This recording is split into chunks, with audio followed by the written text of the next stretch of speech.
Hello guys, कैसे हैं आप लोग। तो आज हम एक नई सीरीज शुरू करने वाले हैं। इसमें हम हिस्ट्री पढ़ने वाले हैं, NCERT from class 6 to class 12th। तो इसके अंदर जो भी रिलेटेड चीज़ें आएगी वो हम समझते रहेंगे, क्या क्या उनका मीनिंग होता है, कैसे वो हमें हमारा नॉलेज एक्सप्लोर करने में आगे चीज़ें मदद करेगी, कहाँ वो आगे जाके हमें काम आएगी। तो और सबसे बड़ी बात कि एनसीईआरटी का जो नॉलेज होता है वो सबसे ज़्यादा इम्पोर्टेंट होता है, बिकॉज सबसे ज़्यादा जो रूट नॉलेज आप जिसे कह सकते हैं कि आपको जो एकदम बिल्कुल जड़ वाला जो ज्ञान मिलता है वो आपको एनसीईआरटी के थ्रू मिलता है। इसलिए जो कंपटीशन एग्ज़ाम की प्रिपरेशन करते हैं दे ऑलवेज़ प्रीफर के हमेशा सबसे पहले शुरुआत एनसीईआरटी से की जाए ताकि कॉन्सेप्ट अच्छे से क्लियर हो। तो चलिए क्लास 6 का चैप्टर 1 शुरू करते हैं। What, where, how and when. क्या, कहाँ, कैसे और कब। हिस्ट्री में सबसे इम्पोर्टेंट यही चीज़ होती है कि कौन सी चीज़ कैसे हुई थी, कब हुई थी, कहाँ हुई थी, किस वजह से हुई थी, ये जानना हिस्ट्री में सबसे इम्पोर्टेंट रहता है। और उसी को हम हिस्ट्री कहते हैं, क्योंकि हिस्ट्री के अंदर हम जो रहते हैं हम चीज़ों के बारे में पढ़ते हैं कि सालों पहले, बहुत सालों पहले, कई समय पहले, इस तरीके से जो टर्म यूज़ की जाती है, सदियों पहले जब कहा जाता है। तो कैसे पता चला कि पहले क्या था, पहले क्या नहीं था। तो इस चैप्टर में हम उसी चीज़ के बारे में समझने वाले हैं कि वो सब क्या था। तो चलिए शुरू करते हैं। Rashida SAT reading the newspaper, suddenly her eyes fell on a small headline 100 years ago. तो राशिदा एक पेपर पढ़ रही थी, पेपर पढ़ते पढ़ते एक हेडलाइन पे उसकी नज़र गई 100 ईयर्स अगो, कि 100 साल पहले। How she wondered could anyone know what had happened so many years ago. तो उसे एकदम आश्चर्य हुआ कि कैसे किसी को पता होगा कि सालों पहले क्या हुआ था। तो हम सब भी ये चीज़ें सोचते हैं आज, तो क्योंकि हमारे पास टेक्नोलॉजी है, मोबाइल है, हमारे पास सब कुछ है, तो हम पिक्स क्लिक करते हैं, हम वीडियोस बनाते हैं, हम उन्हें सेव करके रख सकते हैं। आज हमारे पास हार्ड डिस्क है, so we can save everything over there. But सालों पहले जब ये सब कुछ चीज़ें, ये सब टेक्नोलॉजी हमारे पास नहीं थी, हिस्ट्री जो हम पढ़ते हैं सालों पुरानी कि भैया हमारे यहाँ मुगल्स आए थे, हमारे यहाँ मंगोल्स आए थे, हमारे यहाँ टर्क्स आए थे, वॉटेवर जो भी हमारे यहाँ पे हुआ था, आज़ादी की लड़ाई हुई थी, तो उन सब चीज़ों में क्या हुआ था, कैसे पता चला कि कोई महान राजा अशोक थे, कैसे पता चला कि हमारे पास वेद थे, कैसे पता चला कि कोई भगवान राम थे जो राम सेतु बना था। सो वॉटेवर जो कुछ भी था कैसे पता चला। चलिए, finding out what happened yesterday. You could listen to the radio, watch television, read a newspaper. Yesterday आपको अगर पता करना हो कि कल क्या हुआ था तो आप रेडियो सुन लीजिए, टेलीविज़न पढ़ लीजिए, या फिर एक न्यूज़पेपर को देख लीजिए, आपको कल के बारे में पता चल जाएगा। लास्ट ईयर, आज समबडी हु रिमेंबर्स, एक साल पहले क्या हुआ था तो किसी से पूछ लीजिए जिसको याद हो। But what about long long ago, पर कैसे किसी से पूछे कि भैया सालों पहले क्या हुआ था, जब तो वो व्यक्ति भी नहीं था। तब उससे पहले हम अपने मम्मी पापा से पूछते, बताइए मम्मी पापा आज़ादी कैसे मिली, बताइए महात्मा गांधी कौन थे, बताइए भगत सिंह कौन थे, बताइए जवाहरलाल नेहरू कौन थे। तो जब हम उनसे सवाल पूछते, बताइए वीर सावरकर कौन थे, तो कल का तो आपको न्यूज़पेपर से या किसी भी चीज़ से, रेडियो से पता चल जाएगा, न्यूज़पेपर से, टेलीविज़न से, इन सब से पता चल जाएगा। एक साल पहले का तो आपको भी याद रहता है, वरना कोई आपका साथी होगा जिसे याद होगा, आप उससे पूछ सकते हैं। बट सालों पहले का क्या, and that is the history. So what can we know about the past, हम क्या जान सकते हैं पास्ट के बारे में। There are several things we can find out, हम बहुत कुछ जान सकते हैं। वॉट पीपल एट, लोग क्या खाते थे उस समय पर। The kind of clothes they wore, किस तरह के वो लोग कपड़े पहनते थे।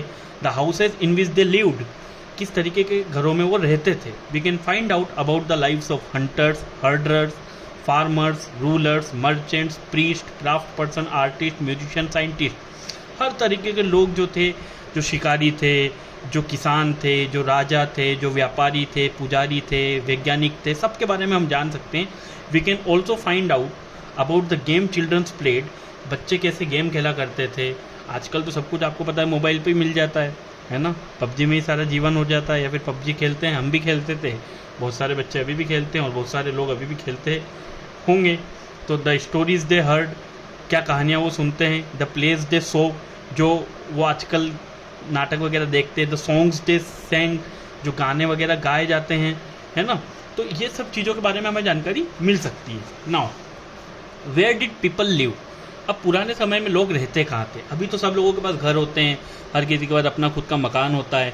बट सालों पहले, सदियों पहले, जब ये सब कुछ नहीं था, जब हमारी जो, आप कह सकते हैं हमारी जो ह्यूमन स्पीसीज थी वो इवॉल्व हो रही थी, तब सब कहाँ रहते थे। Find the river Narmada on map 1। सो ये हमें एक मैप दिया हुआ है, इसमें हमें बोला है कि फाइंड द रिवर नर्मदा। सो आप ये यहाँ देख सकते हैं, ये रिवर नर्मदा, ठीक है। तो नर्मदा जो है ये मध्य प्रदेश की, इसे लाइफलाइन भी कहा जाता है एक तरीके से आप बोले तो। नर्मदा एक, इसे मध्य प्रदेश की गंगा भी कहा जाता है, नर्मदा नदी को, ठीक है। तो नर्मदा रिवर ये रही यहाँ पर। तो कहीं हमें कहा था find the river Narmada on map 1, people have lived along the banks of this river for several thousand years.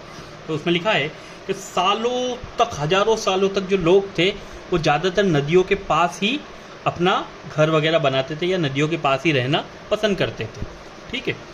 Some of the earliest people who lived here were skilled gatherers.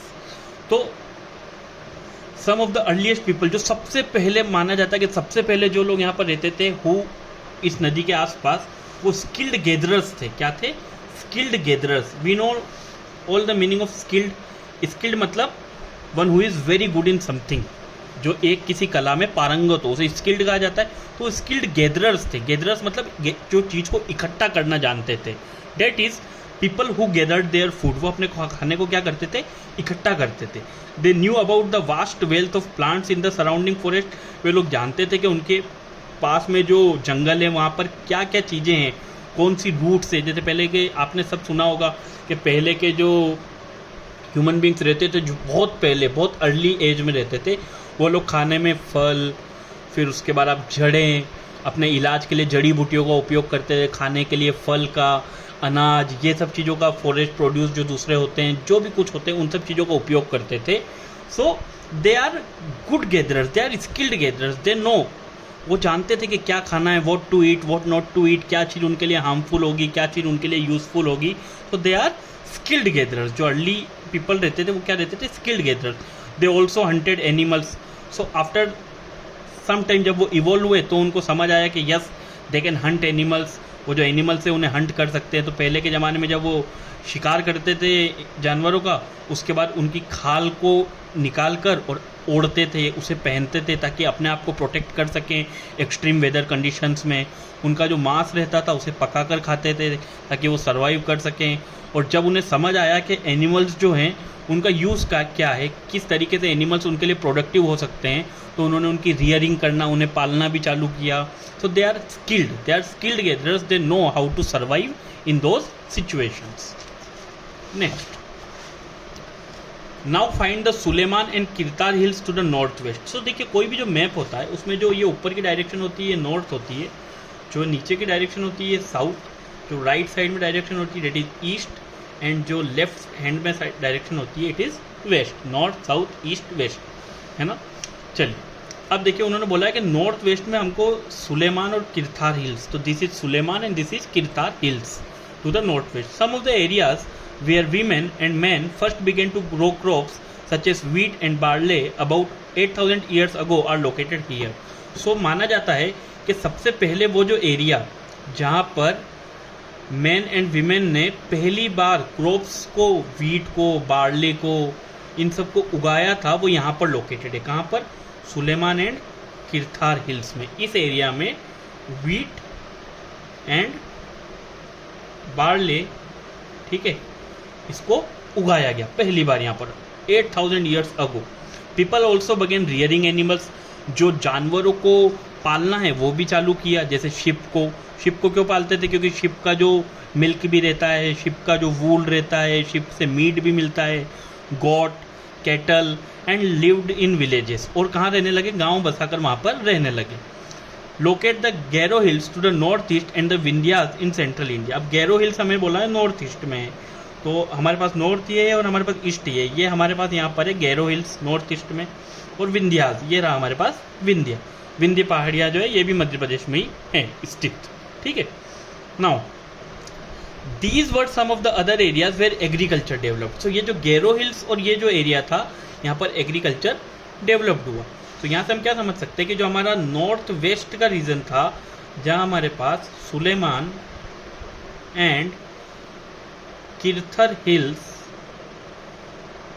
थी, यहाँ पर बोला जाता है कि सबसे पहले first began to grow crops, first began to grow crop. सबसे पहले यहाँ पे क्रॉप्स वगैरह जो थी उन्हें उगाना चालू किया अबाउट 8000 ईयर्स अगो यहाँ पर, ठीक है। और देन ये जो गैरो हिल्स वाला एरिया और विंध्यास रीजन है, ये वो एरिया था जहाँ पर एग्रीकल्चर डेवलप्ड हुआ। अब यहाँ पर देखिए कैसे द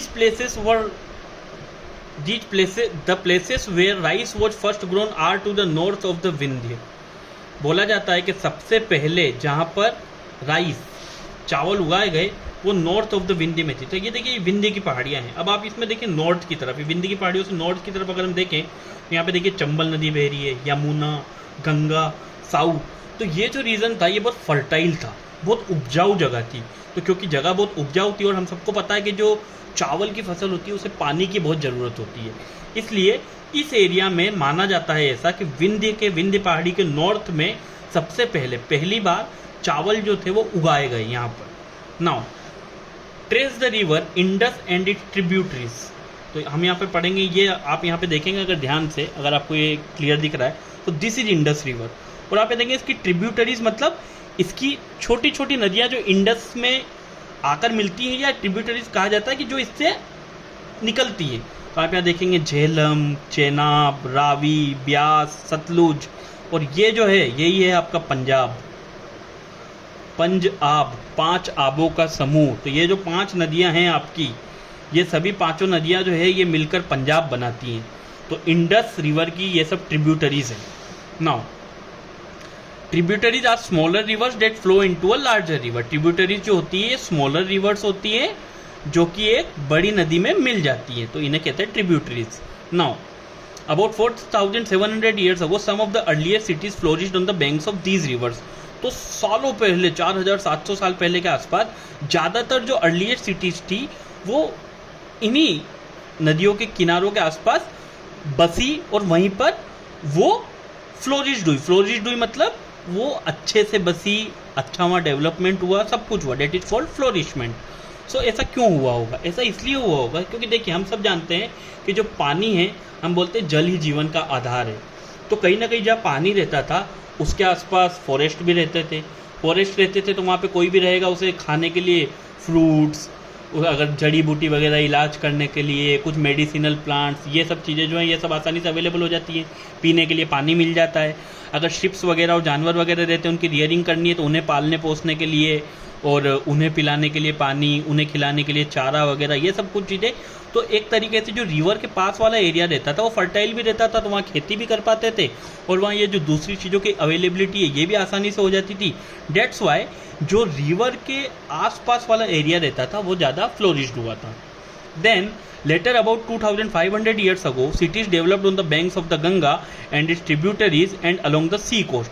और 2500 साल पहले धीरे धीरे सिटीज़ डेवलप्ड होने लगी गंगा नदी के किनारे, समुद्र तट के किनारे। यहाँ पर locate the Ganga and its tributary called the Son. अब आप यहाँ देखेंगे, ये देखिए गंगा नदी है यहाँ पर और ये रही सोन नदी, ये जो है ये आपकी सोन नदी, ये इसकी ट्रिब्यूटरी है, ठीक है।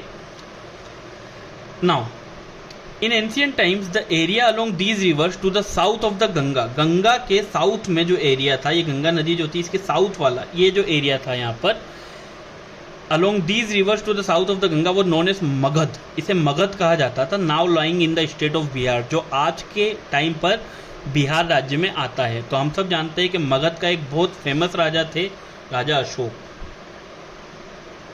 मगध के राजा कौन थे? Ashok, who was one of the greatest Indian king ever ruled this country, ठीक है। तो इनके बारे में कई सीरियल्स भी बने, मूवीज़ भी बनी और आगे हम इनके बारे में पढ़ेंगे। अभी आगे बढ़ते हैं। Its rulers were very powerful, इसके रूलर्स बहुत पावरफुल थे। And set up a large kingdom, और उन्होंने एक बहुत बड़ा साम्राज्य बनाया था। Kingdoms were set up in other parts of the country as well.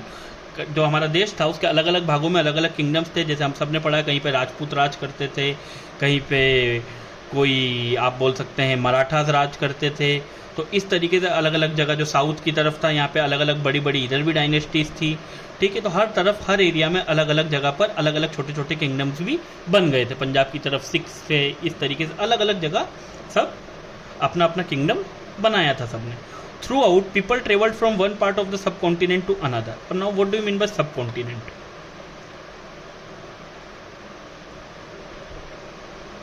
देखिए कॉन्टिनेंट मतलब ये होता है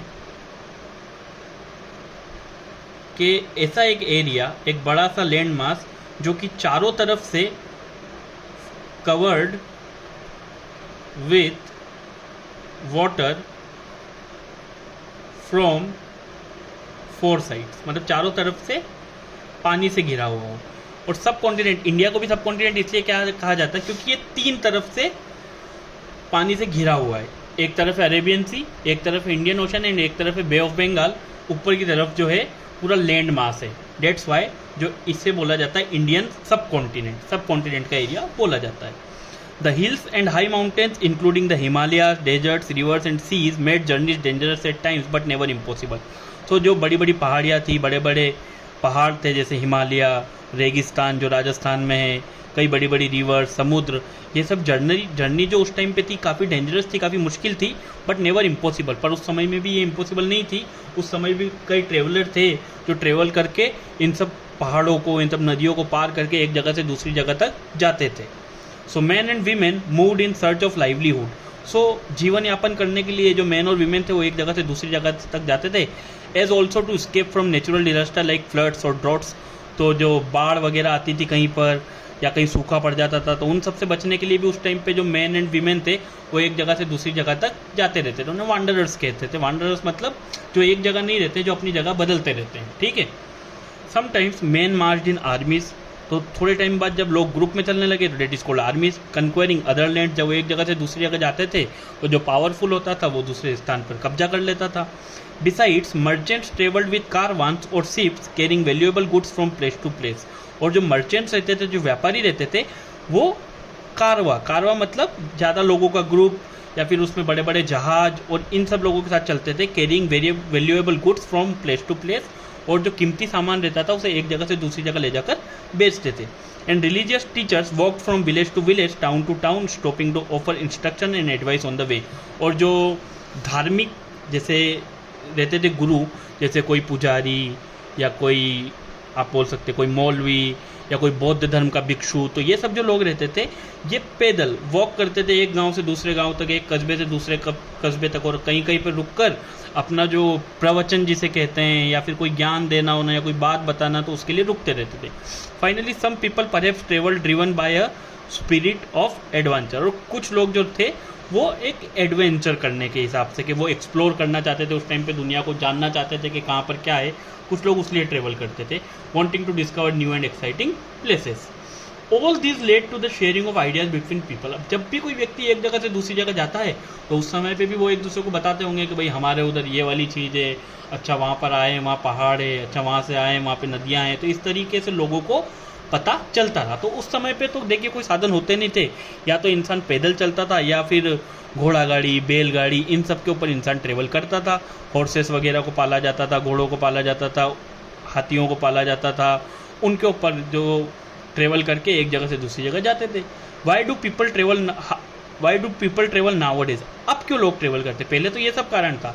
तो अभी के समय में आप सब समझ सकते हैं कि अभी भी यही कारण है कि कोई अपनी लाइवलीहुड कमाने के लिए एक जगह से दूसरी जगह जाता है, कोई एक्सप्लोर करने के लिए एक जगह से दूसरी जगह जाता है, कोई इलाज करवाने के लिए एक जगह से दूसरी जगह जाता है, या फिर कोई कुछ अच्छी चीज़ सुनने के लिए या जानने के लिए एक जगह से दूसरी जगह जाता है।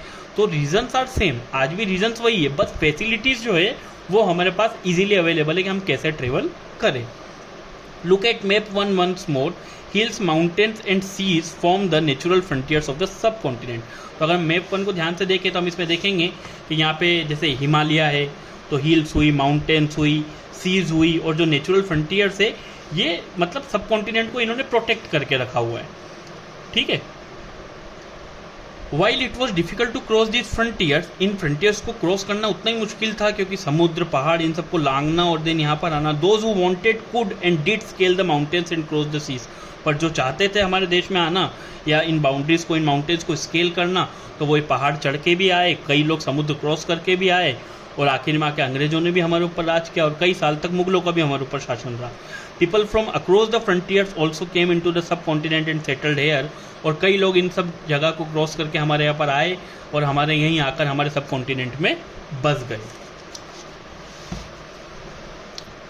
These movements of people enriched our cultural traditions। कहीं ना कहीं इन सब चीज़ों से हमारा जो कल्चरल ट्रेडिशन था वो भी इनरिच हुआ मतलब गॉट डेवलप्ड, आप इसे बोल सकते हैं, इट गॉट डेवलप्ड। आज बोला जाता है अनेकता में एकता भारत की विशेषता, क्योंकि हमारे यहाँ कई धर्मों के लोग रहते हैं और हमारी कंट्री विश्व में ऐसा ही एक नेशन होगा जहाँ कई अलग अलग जातियों के लोग आज भी यहाँ पर रहते हैं। नहीं तो हर नेशन में कोई 1 2 3 प्रकार के लोग ज़्यादा से ज़्यादा पाए जाते हैं और जो मेजॉरिटी होती है वो माइनॉरिटी को वहाँ पर बिल्कुल परेशान करके रखती है। बट हमारे देश के अंदर अभी भी कई लोग हैं, कई जातियाँ हैं, कई ऐसी बड़ी बड़ी स्पीसीज़ हैं, आप बोल सकते हैं ऐसी कास्ट हैं जो बहुत कम नंबर्स में still they are living happily in our country. So people have shared new ways of carving stone, composing music and even cooking food over several hundred of years. तो सालों तक धीरे धीरे सीखते गए, जैसे जैसे कंडीशंस बदलती गई, जैसे जैसे सब कुछ नॉलेज में आता गया, चीज़ें नई नई सीखती रही, जैसे जैसे हमारी पुरानी जनरेशन, तो उन्होंने तरीके सीखे कैसे स्टोन्स को कार्व करना है, कैसे उनसे आप कह सकते हैं उन्होंने अपने वेपन्स बनाए होंगे, किस तरीके से जो इंस्क्रिप्शंस बोलते हैं ना कि कहीं पर दीवारों के अंदर जो इंस्क्रिप्शन बने होते वो म्यूज़िक बनाया, खाना जो है पकाना सीखा। ये सब चीज़ें इवॉल्व होने के साथ साथ जो ह्यूमन स्पीशीज़ थी, जो लोग थे, जो वॉन्डरर्स थे, जो अर्ली एज पीपल्स थे, वो सीखते रहे। Names of the land, 2 of the words we often use for our country are India and Bharat. हमारे देश के जो 2 नाम हम यूजुअली बोलते हैं वो है India and Bharat. The word India comes from the Indus. जो ये इंडिया वर्ड है ये इंडस शब्द से आया है, जो कि संस्कृत के एक शब्द से निकला है जिसे बोलते हैं सिंधु। तो सिंधु घाटी सभ्यता जिसे कहा जाता है तो एक संस्कृत वर्ड है, ठीक है। और जो इंडस रिवर है उसे सिंध नदी भी कहा जाता है ना। तो उसी से शब्द निकला है India. Find Iran Greece in your atlas. So अगर आप हिस्ट्री को अच्छे से समझना चाहते हैं तो आपको एटलस खरीदना होगा। एटलस में different maps are provided over there उस बुक में। Now the Iranians and the Greeks who came through the north west about 2500 years ago and were familiar with the Indus called it the Hindos or the Indos, and the land of to the east of the river was called India। देखिए अब क्या था कि 2500 साल पहले इस तरफ आप सब जानते हैं ईरान और वो ग्रीस है, तो इस तरफ से नॉर्थ वेस्ट से इस एरिया से ईरान जो था और ग्रीक थे वो हमारे देश में आए। अब क्योंकि यहाँ पे इंडस रिवर बहती है, इसके इधर का जो एरिया था उसको इन्होंने कहा इंडोस या फिर इंडिया। तो ये जो नाम हमें दिया गया था, ये जो ग्रीक्स आते थे, ईरानियंस आते थे, ये इन्होंने हमें नाम दिया था। और ऐसा नाम क्यों दिया था कि land to the east of the river was called India, कि इस रिवर के पूर्वी हिस्से में जो भी पार्ट था लैंड का उसे उन्होंने नाम क्या दे दिया, इंडिया। तो ये इंडस रिवर आप देख रहे हैं, ये इंडस रिवर, और इसके ईस्ट में, ईस्ट मतलब राइट में ये जो भी एरिया था इसको उन्होंने नाम दिया इंडोस या फिर बोलते थे, और उसे इंडिया कहा गया। The name Bharat was use for a group of people who lived in the north west and who are mentioned in the Rigveda. तो ये जो भारत नाम था ये कुछ एक ग्रुप ऑफ पीपल था जो कि नॉर्थ वेस्ट में इसी एरिया में रहता था, इसी एरिया में नॉर्थ वेस्ट में, और वो मेंशन था ऋग्वेद में। किसमें मेंशन था? ऋग्वेद, जो कि हमारा अर्लीस्ट कंपोजिशन है। तो सबसे पहले जो हमारा वेद लिखा गया था 3005 years अगो वो था ऋग्वेद। तो हमारे देश, हमारी जो संस्कृति है उसमें 4 वेद है, ऋग्वेद, सामवेद, यजुर्वेद एंड अथर्ववेद। तो हम बाद में ये भी पढ़ेंगे कि कौन सा वेद किस चीज़ से रिलेटेड है, ये हम आगे समझेंगे। Now finding out about the past. There are several ways of finding out about the past. One is to search for and read books that were written long ago. So कई तरीके होते हैं जिनसे हम अपने पास्ट के बारे में, अपना जो भूतकाल है उसके बारे में जान सकते हैं, अपनी हिस्ट्री के इतिहास के बारे में जान सकते हैं। So one is to search for and read books that were written long ago. तो एक तरीका तो ये है कि आप जो पहले किताबें लिखी उन्हें पढ़ें। These are called manuscripts because they were written by hand. So now एक इम्पॉर्टेंट चीज़ है कि मैन्यूस्क्रिप्ट किसे कहते हैं। सो मैन्यूस्क्रिप्ट वो होती है वन रिटन विथ हैंड, हाथ से लिखी हुई जो चीज़ रहती थी उसे मैन्यूस्क्रिप्ट, या फिर आपने अगर कभी वर्ड सुना हो हिंदी में तो मनुस्मृति जिसे कहा जाता था, ठीक है। This Kemps from the Latin word Manu meaning hand. ये जो मैन्यूस्क्रिप्ट्स बना है ये मनु शब्द से बना लेटिन वर्ड से, जिसका मीनिंग होता है हाथ। These were usually written on the palm leaf. तो ये कई बार जो होता था पाम लीफ पे, पाम की जो लीफ होती थी उस पर लिखा जाता था। और on the specially prepared bark of a tree, या फिर जो पेड़ों की बार्क निकलती थी उसके ऊपर लिखा जाता था, जो कि हिमालय में पाई जाती थी। और हम सब जानते हैं अभी हम जिस पे लिख रहे हैं, जिस पे हम पढ़ रहे हैं सामने जो पेपर्स हैं, ये कहीं ना कहीं ट्रीज़ की बार्क से ही बनता है। Over the years many manuscripts were eaten away by insects. अब क्योंकि पेड़ से बनती थी और पेड़ की छालों से बनती थी, या पेड़ के जो पत्ते रहते थे उनके उस पर लिखा जाता था मैन्यूस्क्रिप्ट, तो वो उनको जो कीड़े थे उन्होंने समय के साथ खा लिया। जैसे हम बोलते हैं ना, पेड़ों में दीमक लग जाती है, उस तरीके से कीड़ों ने, जो इंसेक्ट्स रहते थे, सब डिस्ट्रॉयड हो गए। But many have survive, but ज़्यादातर तो डिस्ट्रॉय हो गई, बट कई सर्वाइव भी करवाई। Often preserved in temples and monastery, जो कि कई मंदिरों में या फिर जो मठ रहते हैं, मोनेस्ट्रीज रहती है, वहाँ पे बची हुई। These books dealt with all kinds of subject, इनमें हर तरीके की चीज़ों के बारे में जानकारी मिलती है, जो रिलीजियस बिलीफ्स, जो प्रैक्टिसेस उस टाइम पे थी, द लाइफ्स ऑफ किंग्स, राजा वगैरह उस टाइम पे कैसे रहते थे, मेडिसिन एंड साइंस, उस टाइम पे क्या विज्ञान था, किस तरीके से दवाइयाँ वगैरह बनाई जाती थी। Besides there were epics, poems, plays, many, मतलब जो हमारे पुराण हैं, ये सब चीज़ें हैं, हमारी कविताएं, इन सब के बारे में हमें जानकारी मिली। Many of these were written in Sanskrit, others were in Prakrit and Tamil. तो ज़्यादातर जो उस समय पे मतलब ये सब मैन्यूस्क्रिप्ट मिले हैं, तो कुछ संस्कृत लैंग्वेज में लिखे थे, कुछ प्राकृत भाषा में लिखे हुए थे और कुछ तमिल में मिले थे। We can also study inscription. अब मैन्यूस्क्रिप्ट जो वो होती है वो रिटन बाय हैंड। अब इंस्क्रिप्शन क्या होते हैं? तो these are written on relatively hard surface such as stone और मेटल। तो इंस्क्रिप्शन उसे कहा जाता है कि इसी तरीके से कुछ लिखी हुई हिस्टोरिकल जो हमारे पास सब चीज़ें रहती हैं, तो जिन्हें हार्ड सरफेसेस, जैसे किसी स्टोन पे या मेटल पे हम कहीं कहीं पे जाते हैं, तो जहाँ पर आप इंस्क्रिप्शंस देखते हैं कि अशोकन इंस्क्रिप्शन, या फिर आपने देखा होगा, नाम सुना होगा रुद्रदमन इंस्क्रिप्शन या प्रयागराज इंस्क्रिप्शन। तो वहाँ पे पत्थरों के ऊपर चीज़ें गड़ी हुई रहती है, उन्हें लिखा जाता था। वो किस तरीके से लिखा जाता था? तो देखिए, या तो स्टोन्स का यूज़ करके उसे कुरेदा जाता हो, या फिर जो होता है कि लोहे से जो औजार बनते थे उन सब का यूज़ करके वहाँ पर उन सरफेसेस पे उन सबको लिखा जाता था। Sometimes kings got their orders inscribe so that people could see, read and obey them. तो कुछ टाइम तो ऐसा होता था कि जो राजा वगैरह थे वो अपना जो आदेश रहता था उसे इंस्क्राइब करवा देते थे, ताकि जो आम जनता रहती थी वो उसे देख सके, पढ़ सके। There are other kinds of inscription as well where men and women recorded what they did. और कई ऐसे इंस्क्रिप्शन भी है जहाँ पे ये रिकॉर्डेड है कि राजा ने या फिर उनकी जो रानियाँ थी उन लोगों ने क्या किया। For example, Kings often kept records of victories in battle. तो हम आगे आगे जैसे हिस्ट्री पढ़ेंगे, या फिर जिन लोगों ने थोड़ी बहुत हिस्ट्री पढ़ी है तो वो सब जानते हैं कि जो राजा लोग थे वो जब कोई भी बड़ा वॉर जीत जाते थे, कोई बैटल जीत जाते थे, कोई युद्ध जीत जाते थे, तो वो उसे क्या करते थे, उसका एक रिकॉर्ड रखवाते थे। उसे मतलब एक तरीके से एक पहचान चिन्ह तरीके से बनाते थे कि जिससे आने वाली सदियाँ याद रखें कि उन्होंने क्या किया है। ठीक है, तो ये जो आपको दिख रहा है ये it is an old inscription. This inscription dates to about 2250 years ago. और ये कंधार अफगानिस्तान में जो है वहाँ पाया गया है। It was inscribed on the orders of a ruler named Ashoka. ये जो इंस्क्रिप्शन पाया गया ये एक रूलर के नाम पे बनाया गया है जिनका नाम था अशोका, और हम उनके बारे में चैप्टर 8 में पढ़ेंगे। When we write anything we use a script. जब भी हम कोई चीज़ लिखते हैं तो हम उसमें किस चीज़ का यूज़ करते हैं? एक स्क्रिप्ट। एक तरीका होता है हर चीज़ का। जैसे कोई छोटा बच्चा होता है उसे सिखाया जाता है कि बेटा मात्रा कैसे लगती है, how words are created in English, हर चीज़ सिखाई जाती है। तो जब भी कोई चीज़ लिखी जाती है तो स्क्रिप्ट होती है। तो script consist of letters and science. तो अभी भी हम जो पढ़ रहे हैं हर उसमें एक लेटर्स होते हैं, साइंस होते हैं। तो script consist of letter and signs. When we read what is written or speak we use a language. और जब हम जो पढ़ते हैं किसी चीज़ को जो लिखा हुआ है और उसे बोलते हैं तो हम एक लैंग्वेज का यूज़ करते हैं जिस लैंग्वेज में हम एक दूसरे से कन्वे कर पाते हैं।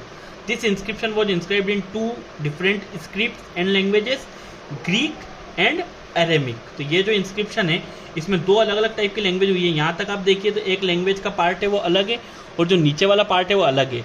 तो बोला जाता है कि जो टॉप वाला पार्ट है वो ग्रीक है और जो नीचे वाला है वो अरेमिक है। ठीक है, now can you think of the advantage of writing on a hard surface and what could have been the difficulties. तो क्या आप लोग सोच सकते हैं कि क्या फ़ायदे होंगे हार्ड सरफेस पे लिखने के और क्या परेशानियाँ आती होगी। तो देखिए, अभी हमने पढ़ा था कि जो मैन्यूस्क्रिप्ट्स रहती थी वो जो रहती थी ट्रीज़ की बार्क पे या बर्च पे उन पे लिखा जाता था। ठीक है, या फिर पाम लीफ पे, तो उन्हें इंसेक्ट्स डिस्ट्रॉय कर देते थे। अब फ़ायदा तो ये था कि जब हार्ड सरफेस पे लिखा जाता था तो जो इंसेक्ट्स वगैरह थे वो इनको डिस्ट्रॉय नहीं कर पाते थे। ये कोई भी क्रिटिकल वेदर या कुछ भी होता था उन कंडीशन को सर्वाइव कर पाते थे। फ़ायदा ये था। अब now what will be the difficulty ये थी कि लिखे कैसे। अब आज के ज़माने में तो आपके पास मशीनें हैं, आपके पास मशीन्स हैं, आपके पास इक्विपमेंट्स हैं, and you can easily use them, and मतलब आप you can inscribe these things, but at that time those equipments are not easily available. It is very hard to get those equipments and inscript all these things. So उस time पे ये difficulty उनको face करनी पड़ती होगी, जो equipments रहते थे उनकी अवेलेबिलिटी, ये सब चीज़ें बहुत मुश्किल थी. There were many other things that were made and use in the past. So कई ऐसी चीज़ थी जो उस टाइम पे बनी और उनका यूज़ हुआ. Those who study this objects are called archaeologist. So ये सब जो पुरानी चीज़ों के बारे में स्टडी करते हैं उन्हें आर्कियोलॉजिस्ट कहा जाता है. They study the remains of buildings made of stone and brick. तो ये लोग जो रहते हैं जो स्टोन एंड ब्रिक से पुराने ज़माने में बिल्डिंग्स बनती हैं उनकी स्टडी करते हैं, पेंटिंग्स की, स्कल्पचर की. दो they also explore and excavate. तो ये जो एक्सकेवेट वर्ड का मतलब ये होता है dig under the surface of the earth. मतलब कई बार ऐसा होता है कि ज़मीन की खुदाई में, जैसे बोलते हैं कि कहीं पर ज़मीन खोदी गई और उसके नीचे से कोई मूर्ति निकली या कोई पुरानी ऐसी जगह निकली जो कि एक हिस्टोरिकल इम्पोर्टेंस रखती थी, या कुछ इम्पोर्टेंट आपको जवाहरात मिल जाते हैं या वॉट एवर सम चीज़. तो ये सब चीज़ें जो मिलती है अर्थ की सरफेस के नीचे से डिग करने पर, खोदने पर, उसे कहते हैं एक्सकेवेट करना, एक्सकेवेशन करना. To find tools, weapons, pots, pans, ornaments and coins. Some of these objects may be of stone. कुछ इसमें से स्टोन के होते हैं, कुछ पहले के ज़माने में बोन का यूज़, हड्डियों का यूज़ करके बनाए जाते थे. बैग्ड क्ले, कई पहले की जैसे अभी भी ईंटें जो बनाई जाती है वो किससे बनाई जाती है, जो मिट्टी होती है उसी से बनाई जाती है. तो बैग्ड क्ले, बैग्ड मतलब वही रहता था कि जो क्ले रहती थी उसे पकाकर यूज़ किया जाता था. मेटल्स का यूज़ किया जाता था. Object that are made of hard imperishable substances usually survive for a long time. तो ऐसे ऑब्जेक्ट्स जो कि हार्ड बने होते थे, मजबूत बने होते थे, और ऐसे सब्सटेंस से बने होते थे जो इजीली कोरोड नहीं होते थे, इजीली डिस्ट्रॉय नहीं होते थे, वो ज़्यादा टाइम तक सर्वाइव कर पाए. तो यहाँ पे आप देख सकते हैं a port from an old city. Ports like this were used about 4700 years ago. तो ये जो पोर्ट है ये दिखने में आपको तो बिल्कुल अभी वाला ही लग रहा है, but this ports were found in excavation. कई आर्कियोलॉजिस्ट ने इसे ढूंढा होगा. एंड ऑल सिल्वर कॉइन, ये जो आपको साइड में दिख रहे हैं राइट में, ये सिल्वर कॉइन से. तो कॉइन्स जो यूज़ किए जाते थे पहले वो इस समय से होते थे. इसमें आप देख रहे हैं अलग अलग प्रकार की कलाकृति वगैरह बनाई जाती थी. तो these were inscribed by the Kings. जो उस टाइम पे राजा होते थे वो लोग अपनी जो उनकी सभ्यता रहती थी, जो उस टाइम पे उनके कस्टम्स रहते थे, ट्रेडिशंस रहते थे, उसके अकॉर्डिंग ये सब बनाते थे. Archaeologist also look for bones of animals, birds and fish to find out what people ate in the past. तो जैसे अभी भी आपने देखा होगा कि कभी किसी का अगर पोस्टमार्टम क्यों करते हैं, जब भी किसी की डेथ हो जाती है, अगर पता करना होता है कि क्या रीज़न था कि उस व्यक्ति की डेथ हो गई, तो उसका पोस्टमार्टम किया जाता है. तो पोस्टमार्टम में वही पता किया जाता है कि उस व्यक्ति ने अपने शरीर में मरने से पहले क्या खाया होगा, क्या किया होगा. तो आर्कियोलॉजिस्ट भी वही चीज़ करते हैं कि वो जो करते हैं ना, ये बोन्स ढूंढते हैं किसी की भी पुरानी चीज़, एनिमल्स की या बर्ड्स की या फिश की, उससे पता करते हैं कि उस समय के लोग क्या खाते थे.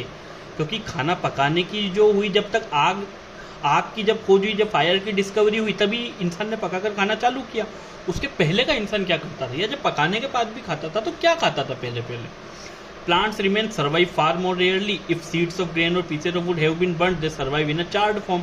तो चार्ड फॉर्म मतलब जो जल जाते हैं वो, that is called charred form. Do you think clothes it found frequently by archaeologist. आपको लगता है कि जो कपड़े हैं वो आर्कियोलॉजिस्ट को वेरी फ्रिक्वेंटली वो उन्हें पा लेते थे. Historians, that is scholars who study the past. तो जो पास्ट के बारे में पढ़ते हैं उन्हें कहा जाता है historians. Often use the word source to refer to the information found from manuscript, inscription and archaeology. तो वो एक वर्ड का यूज करते हैं जिसे कहा जाता है सोर्स. सोर्स मतलब होता है किसके द्वारा जानकारी प्राप्त की गई. To get information from something. If I will get information from someone about someone, then the person who is giving me the information is my source. वो मेरा सोर्स है. तो जो हिस्ट्रियंस होते हैं ये उन चीज़ों को सोर्स बोलते हैं. ये जो भी मेन्यू स्क्रिप्ट ये मिलते हैं, इंस्क्रिप्शन मिलते हैं, इन सबको एक सोर्स कहते हैं, जिससे कि वो एक पास्ट के बारे में इंफॉर्मेशन प्राप्त करते हैं. One sources are found, learning about the past becomes an adventure.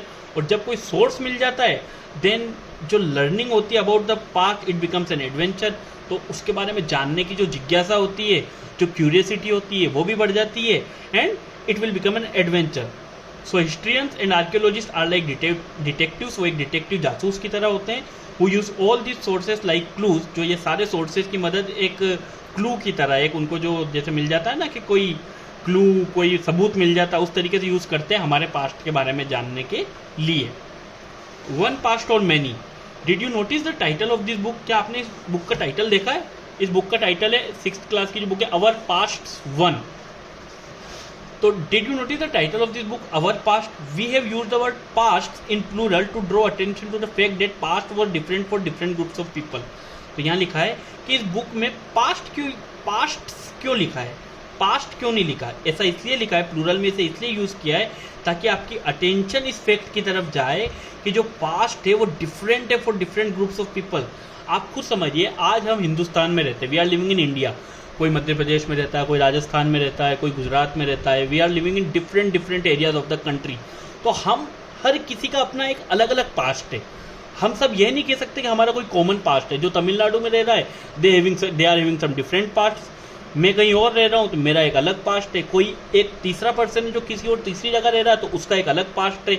हम सबका जो पास्ट है वो सेम नहीं हो सकता। इसी तरीके से जो हमारी हिस्ट्री थी उसमें वो कोई एक प्लेस पे या वर्ल्ड के किसी एक पार्ट पे हमारी हिस्ट्री बेस्ड नहीं है। वो अलग अलग जगह के अलग अलग ट्रेडिशन के अलग अलग कस्टम के लोगों के ऊपर बेस्ड है, डिफरेंट जनरेशन पे बेस्ड है। एंड डेट्स वाई जो इस बुक का नाम रखा गया है वो पास्ट अवर पास्ट रखा गया है। For example the lives of herders और farmers were different from those of kings and queens. के जो हर्डर्स रहते थे, जो पालते थे पोसते थे, या जो फार्मर्स रहते थे, किसान रहते थे, उनका जो जीवन था वो अलग था किंग से, राजा और रानी से। The lifes of merchants were different, जो व्यापारी थे उनका डिफरेंट अलग था। So and also as it is true even today, आज भी ये सच है कि people follow different practice in custom in different parts of the country. अलग अलग देश के अलग अलग प्रांतों में अलग अलग तरह के कस्टम्स, अलग अलग तरह के रिलीजन्स फॉलो किए जाते हैं। For example today most people living in Andaman islands get their own food by fishing, hunting and collecting forest produce. कि आज भी अंडमान आइलैंड में जो लोग रहते हैं ज़्यादातर, वो जो उनका खाना होता है फिशिंग करके या हंटिंग करके या फॉरेस्ट प्रोड्यूस को कलेक्ट करके, अभी भी वो उसी तरीके से अपना जीवन यापन करते हैं। Bye contrast most people living in cities depend on others for supplies of food.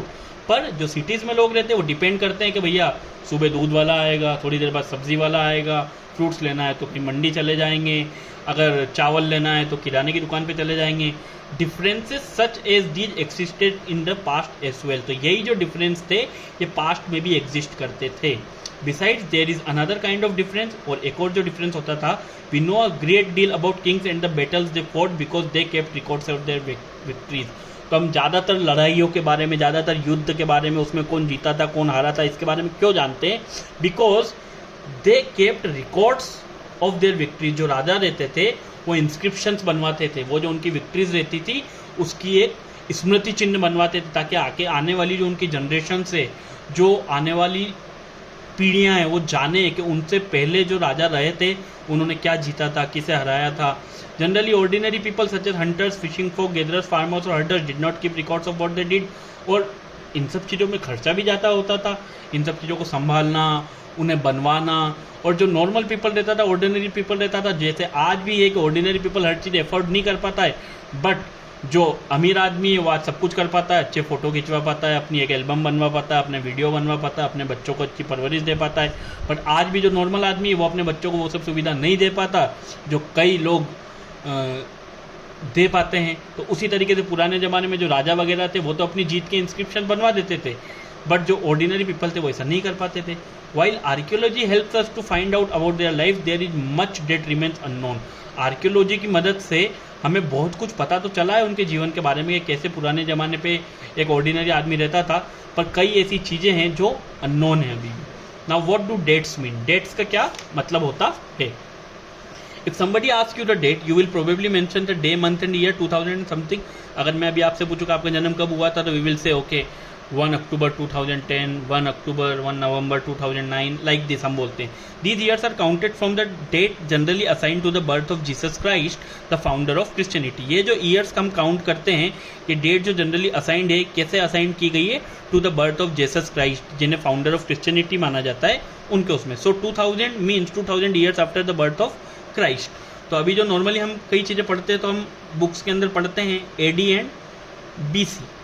So BC का जो मतलब होता है वो होता है बिफोर क्राइस्ट, मतलब जीसस क्राइस्ट के जन्म से पहले, एंड AD मतलब आफ्टर डेथ, उनकी डेथ के बाद। तो these are the 2 type of time specifications which we are using in history, हम इनको यूज करते हैं, ठीक है। तो इसके बारे में यही बताया है। BC we have seen stands for before Christ, you will sometimes find AD before the dates, this stands for 2 Latin words, या तो इसका मान होता है एनो डोमिनी से बोला जाता है, या आफ्टर डेथ भी आप इसको यूज कर सकते हैं, ठीक है। Meaning in the year of Lord, in the year of Lord, Anno Domini का मीनिंग क्या होता है, in the year of Lord. तो 2012 can also be written as AD 2012।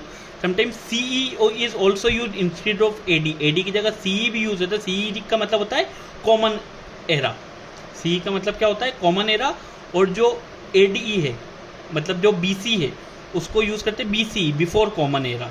तो AD जो है उसकी जगह CE भी यूज करते हैं, जिसका मीनिंग क्या होता है, कॉमन एरा। और जो BC है उसकी जगह BCE भी यूज करते हैं, बिफोर कॉमन एरा। क्लियर है। So in India we began using this form of dating from about 200 years ago. हमने इंडिया में एक अब यूज़ किया जब अंग्रेज हमारे यहाँ राज करने आए। आप सबको पता है अंग्रेजों ने हम पे राज किया था। सो अंग्रेज हमारे यहाँ कब आए थे, they came in our country around 1500 AD के आसपास वो लोग आए थे, ठीक है। तो तब वो हमारे देश में आए थे एंड एट डेट टाइम वो हमारे यहाँ पर राज किया उन्होंने और वो यहाँ पर रहे, तो ठीक है। तो यही वाला जो था 1500 के आसपास, तब अंग्रेजों ने हमारे देश में पहली बार आए थे। सबसे पहले हमारी कंट्री को किसने एक्सप्लोर किया था बताइए, हु फाउंड आवर कंट्री, किसने? कोलंबस भी निकले थे बट कोलंबस कहीं और पहुंच गए थे। कोलंबस इंडिया के वेस्ट में पहुंच गए थे, उन्होंने वेस्ट इंडीज़ की खोज कर दी थी, उन्हें USA की खोज कर दी, है ना। हमारी कंट्री में जो सबसे पहले माना जाता है कि सबसे पहले कोई आया था, वो आया था 1498 में, वास्को डी गामा, जो कि एक पोर्तुगीज थे और जो सबसे पहले कैलीकट में आए थे, ठीक है। तो this is all about chapter 1। तो ये हमने हिस्ट्री का चैप्टर 1 पढ़ा है, ठीक है। सो आई होप आपको ये चैप्टर समझ आया होगा और आपको क्लियर हुआ होगा, है ना। तो हम आपके लिए कोशिश करेंगे कि अच्छी चीज़ें आपके लिए लाते रहें और आपको सब कुछ समझाते रहें। तो थैंक यू सो मच, आप ऐसे ही पढ़ते रहिए और हम आपके लिए कोशिश करेंगे कि और अच्छे वीडियोस बनाकर लाएं। सो प्लीज़ चैनल को लाइक करें, शेयर करें, सब्सक्राइब करें। Thank you so much.